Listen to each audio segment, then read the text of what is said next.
Ang mga diskurso ni Kristo ng mga huling araw.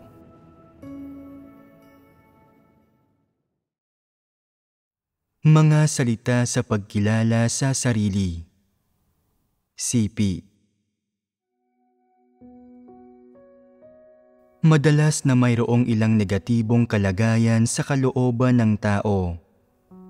May ilan sa mga kalagayang ito ang nakakaimpluwensya sa mga tao o makakahadlang sa kanila. May ilan pang kalagayan na kayang ilihis ang isang tao mula sa tunay na daan at udyukan siyang tumahak sa maling direksyon. Ang hinahangad ng mga tao, ang pinagtutuunan nila ng atensyon at kung anong landas ang pinipili nilang tahakin. Ang lahat ng ito ay konektado sa kanilang mga panloob na kalagayan. Kung ang mga tao ay mahina o malakas, ay lalo pang tuwirang konektado sa kanilang mga panloob na kalagayan. Halimbawa, maraming tao ngayon ang nagbibigay ng partikular na diin sa araw ng Diyos. Lahat sila ay ganito ang pagnanais.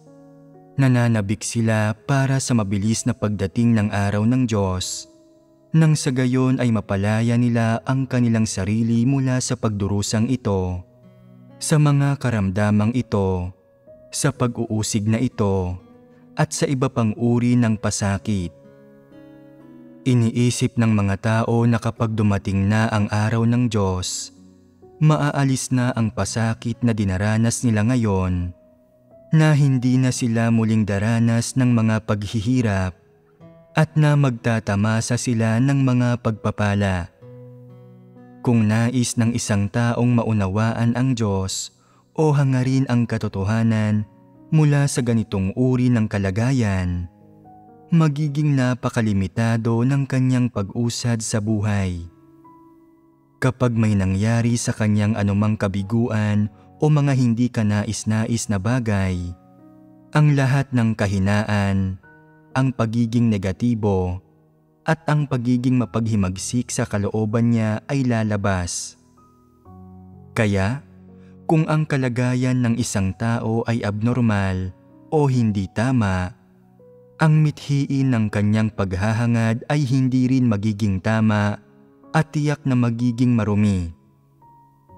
Nagsisikap kang makapasok mula sa mga maling kalagayan, ngunit iniisip mong maayos ang iyong ginagawa sa iyong paghahangad, na ginagawa mo ang mga bagay-bagay alinsunod sa mga hinihingi ng Diyos, at nagsasagawa ka alinsunod sa katotohanan.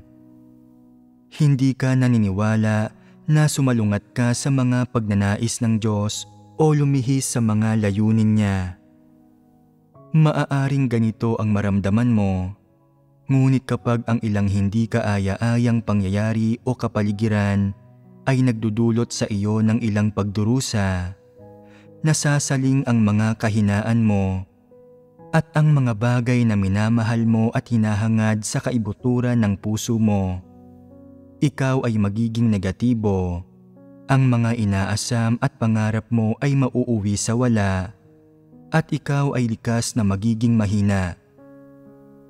Kaya, ang kalagayan mo sa oras na iyon ang nagpapasya kung ikaw ay malakas o mahina.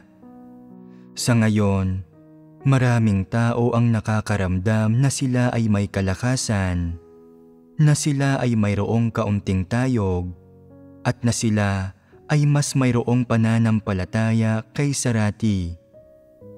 Iniisip nila na nagsimula sila sa tamang landas ng pananalig sa Diyos at na hindi nila kailangan ang ibang tao upang hilahin o itulak sila rito.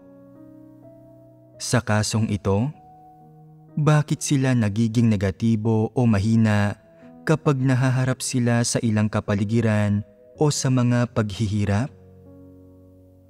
Bakit sila nagrereklamo at sa huli ay isinusuko ang kanilang pananampalataya? Nagpapakita ito na may ilang negatibo at abnormal na kalagayan sa kalooban ng bawat tao. Hindi madaling bitiwan ang ilang karumihan sa tao. Kahit na ikaw ay isang taong naghahangad sa katotohanan, hindi mo ganap na mabibitiwan ang mga ito. Ito ay dapat na gawin batay sa paglalantad ng salita ng Diyos. Pagkatapos pagnilay-nilayan at unawain ang kanilang sariling kalagayan, dapat ihambing ng mga tao ang mga ito sa salita ng Diyos at lutasin ang kanilang mga tiwaling disposisyon. Saka pa lamang unti-unting magbabago ang mga kalagayan nila.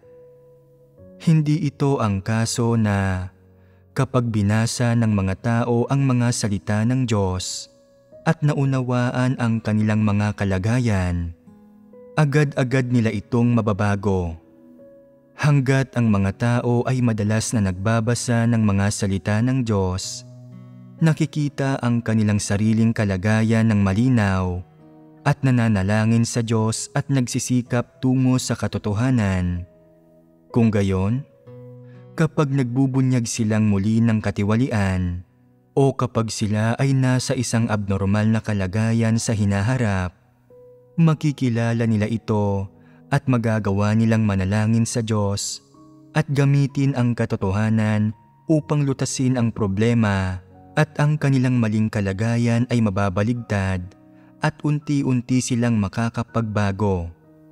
Sa ganitong paraan, nabibitiwan nila ang mga karumihan at ang mga bagay na dapat bitiwan na kinikimkim ng mga tao. Ang mga tao ay dapat na mayroong partikular na antas ng karanasan bago makamit ang mga resulta. Simula ng manalig sa Diyos, hinahangad ng maraming tao ang mga pagpapala batay sa kanilang mga haka-haka at imahinasyon. At dahil dito ay nagiging negatibo at mahina sila kapag nahaharap sa mga bagay na hindi naaayon sa kanilang mga haka-haka.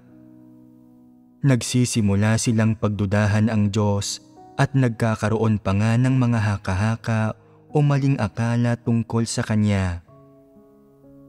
Kung walang nagbabahagi ng katotohanan sa kanila, hindi sila makakapanindigan at maaaring pagtaksila nila ang Diyos anumang oras. Hayaan mong bigyan kita ng isang halimbawa. Sabihin nating ang isang tao ay palaging may kinikimkim na mga haka-haka at imahinasyon sa kanyang pananalig sa Diyos.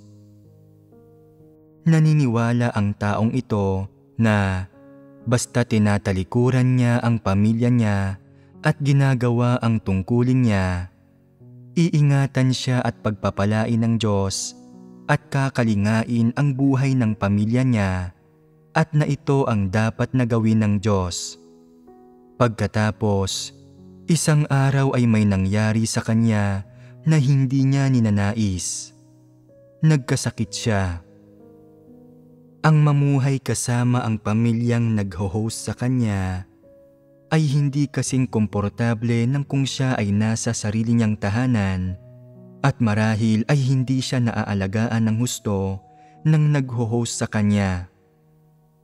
Hindi niya ito matanggap at siya ay naging negatibo at pinanghinaan ng loob sa matagal na panahon. Hindi rin niya hinahangad ang katotohanan at hindi niya kinikilala ang katotohanan. Nangangahulugan ito na mayroong ilang kalagayan ang mga tao sa kalooban nila at kung hindi nila makikilala, mauunawaan at mararamdaman na ang mga kalagayang ito ay mali. Kung gayon, bagamat maalab pa rin ang kanilang damdamin at madalas silang naghahangad, sa isang punto ay mahaharap sila sa isang pangyayari na maglalantad ng tunay nilang panloob na kalagayan at dahil dito ay madarapa sila at mabibigo. Ito ang dulot ng kabiguang pagnilay-nilayan at kilalanin ang iyong sarili. Ang lahat ng hindi nakakaunawa sa katotohanan ay ganito. Hindi mo alam kung kailan sila madarapa at mabibigo, kung kailan sila magiging negatibo at mahina, o kailan nila magagawang pagtaksilan ang Diyos. Tingnan mo kung gaano kalaking panganib ang dapat harapin ng mga hindi nakakaunawa sa katotohanan. Ngunit hindi isang simpleng bagay ang maunawaan ang katotohanan. Aabutin ng mahabang panahon bago ka magkamit sa wakas ng kaunting liwanag, magkaroon ng kaunting tunay na karunungan, at mauunawaan ang kaunting katotohanan. Kung ang mga intensyon sa kalooban mo ay labis na narumihan at hindi malutas, papatayin ng mga ito ang maliit na liwanag ng iyong pangunawa sa lahat ng oras at sisirain ang kakarampot na pananampalatayang mayroon ka. At ito ay tiyak na napaka mapanganib. Sa ngayon, ang pangunahing issue ay na ang lahat ng tao ay mayroong ilang haka-haka at imahinasyon sa puso nila tungkol sa Diyos. Ngunit bago pa mabunyag ang mga ito, hindi nila kinikilala ang mga ito. Nakatago ang mga ito sa kalooban nila at hindi mo malalaman kung anong oras o sa anong sitwasyon lalabas ang mga ito at magiging sanhi upang ang mga tao ay madapa. Bagamat ang lahat ng tao ay mayroong mabubuting hangarin at nais na maging mabubuting mananampalataya at makamit ang katotohanan, ang kanilang mga intensyon ay labis ng narumihan at napakarami ng kanilang mga haka-haka at imahinasyon na labis na humahadlang sa kanila sa paghahangad sa katotohanan at pagtatamo ng buhay pagpasok. Nais nilang gawin ang mga bagay na ito, ngunit hindi nila kaya. Halimbawa, mahirap para sa mga tao ang magpasakop kapag sila ay pinungusan. Kapag sila ay sinubok o pinino, nais nilang makipagtalo sa Diyos. Sa tuwing sila ay nagkakasakit o nahaharap sa ilang sakuna, nagrereklamo sila tungkol sa Diyos sa hindi niya pagprotekta sa kanila. Paano mararanasan ng mga ganitong tao ang gawain ng Diyos? Ni hindi nila naaabot ang pinakamababang pamantayan ng pagkakaroon ng pusong nagpapasakop sa Diyos. Kaya paano nila makakamit ang katotohanan? Ang ilang tao ay nagiging negatibo kapag ang pinakamaliit na bagay ay hindi umaayon sa kanila. Nadarapa sila dahil sa mga panghuhusga ng mga tao at ipinagkakanulo nila ang Diyos kapag sila ay nadadakip. Totoong hindi kailanman malalaman ni numan kung ano ang nasa hinaharap, kung ito ba ay kasiyahan o pagkawasak. Ang bawat tao ay mayroong isang bagay sa kalooban nila na nais nilang hangarin at makamtan. Mayroon silang mga bagay na gusto nila. Ang paghahangad sa mga bagay na gusto nila ay maaaring magdulot ng kasawiang palad sa kanila. Ngunit hindi nila ito nararamdaman. Naniniwala pa rin sila na ang mga bagay na pinagsisikapan nila at gusto nila ay tama at na walang mali sa mga bagay na ito. Ngunit kung darating ang isang araw kung kailan magaganap ang kasawiang palad at kukuhain sa kanila ang mga bagay na hinahangad at gusto nila, magiging negatibo sila at mahina at mawawalan ng ganang kumilos. Hindi nila malalaman kung anong nangyari, magrereklamo sila na ang Diyos ay hindi naging patas at lalabas ang kanilang pusong nagtataksil sa Diyos. Kung hindi kilala ng mga tao ang kanilang sarili, hindi nila malalaman kung nasaan ang kanilang kahinaan, ni hindi nila malalaman kung saan sila malamang na mabigo o madapa. Ito ay tunay na kahabag-habag. Kaya sinasabi natin na kung hindi kilala ng isang tao ang kanyang sarili, maaari siyang madapa o mabigo anumang oras at idulot ang sarili niyang wakas. Maraming tao ang nagsabi, nauunawaan ko ang bawat elemento ng katotohanan, ngunit hindi ko talaga maisagawa ang mga ito. Inilalantad nito ang ugat kung bakit hindi isinasagawa ng mga tao ang katotohanan. Anong uri ng mga tao ang nakakaunawa sa katotohanan, ngunit hindi ito naisasagawa? Tiyak na ang mga tao lang natutol at namumuhi sa katotohanan ang hindi nakakapagsagawa nito, at ito ay isang problema sa kanilang kalikasan. Kahit na hindi nila nauunawaan ang katotohanan, ang mga taong nagmamahal sa katotohanan ay kikilos batay sa kanilang konsyensya at hindi sila gagawa ng masama. Kung tutol sa katotohanan ang kalikasan ng isang tao, kung gayon ay hindi niya kailanman maisasagawa ang katotohanan.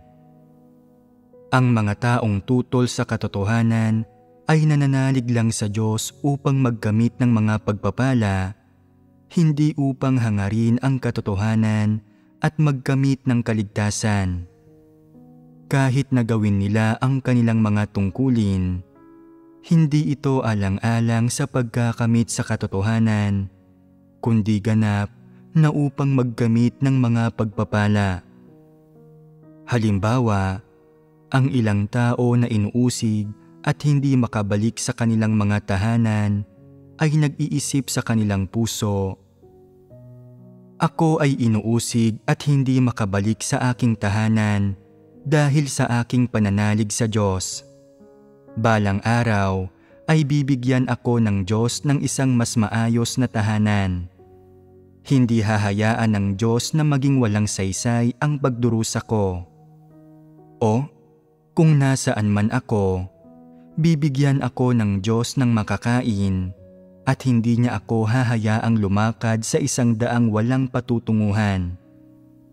Kung hahayaan niya akong lumakad sa isang daang walang patutunguhan, kung gayon ay hindi siya ang tunay na Diyos. Hindi iyon gagawin ng Diyos.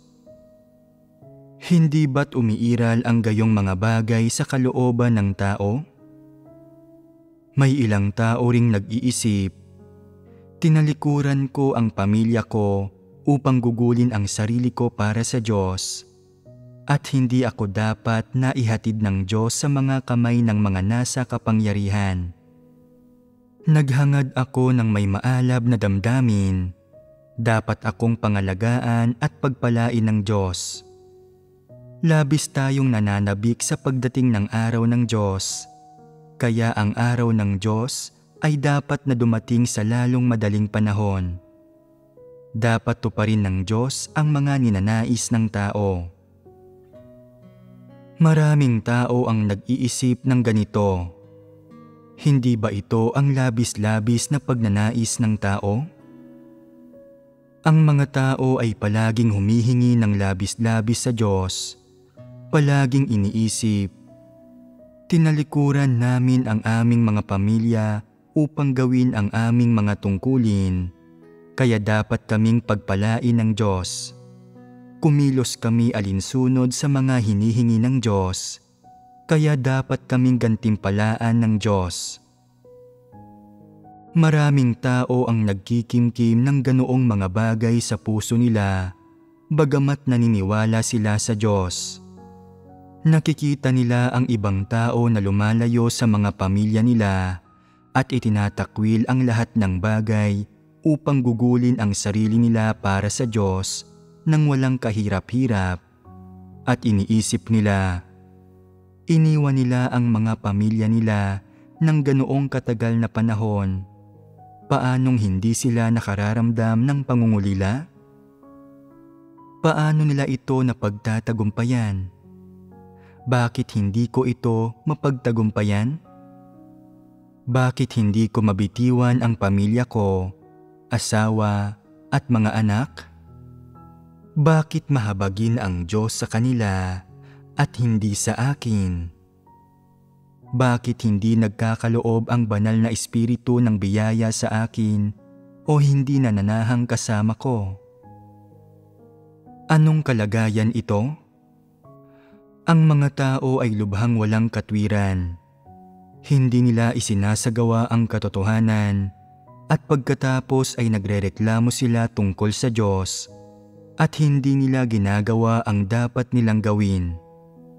Dapat piliin ng mga tao ang landas ng paghahangad sa katotohanan, ngunit sila ay tutol sa katotohanan.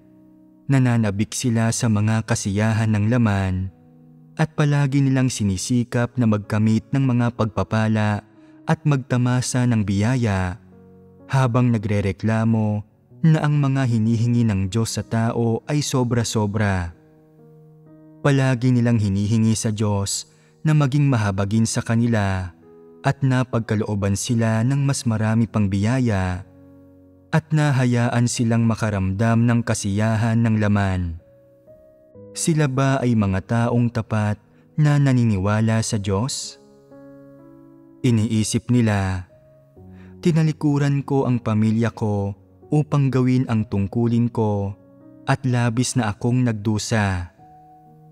Dapat maging mahabagin ang Diyos sa akin upang hindi ako makaramdam ng pangungulila at upang magkaroon ako ng matibay na kapasyahan na tumalikod. Dapat bigyan niya ako ng lakas, nang sa gayon ay hindi ako magiging negatibo at mahina. Ang ibang tao ay napakalakas, dapat gawin din akong malakas ng Diyos. Ang mga salitang ito na binibigkas ng mga tao ay ganap na walang katwiran at walang pananalig. Binigkas ang lahat ng ito dahil ang labis-labis na hinihingi ng mga tao ay hindi natupad, kaya hindi sila nasisiyahan sa Diyos. Ang lahat ng ito ay mga bagay na nabubunyag mula sa kanilang puso at ganap na kinakatawan ng mga ito ang kalikasan ng mga tao. Ang mga bagay na ito ay umiiral sa mga tao at kung hindi iwawaksi ang mga ito, magdudulot pa ang mga ito na magreklamo at magkamali ng pagkaunawa ang mga tao sa Diyos sa anumang oras o saan mang lugar. Malamang nalapastanganin ng mga tao ang Diyos at maaaring lisanin nila ang tunay na daan sa anumang oras at saan mang lugar. Ito ay lubhang natural. Nakikita na ba ninyo ng malinaw ang bagay na ito? Dapat malaman ng mga tao ang mga bagay na nabubunyag ng kanilang kalikasan. Ito ay napakaseryosong bagay na kailangang maingat na harapin dahil ito ay sumasaling sa issue ng kung ang mga tao ba ay matatag na makakapanindigan sa kanilang patotoo o hindi, at sa issue ng kung sila ba ay magkakamit ng kaligtasan sa kanilang paniniwala sa Diyos. Ukol sa mga tao na nakakaunawa ng kaunting katotohanan, kung mapagtatanto nilang nagbubunyag sila ng mga bagay na ito, at kung kapag natuklasan nila ang problemang ito, masusuri nila ito at masisiyasat, kung gayon ay malulutas nila ang problemang ito.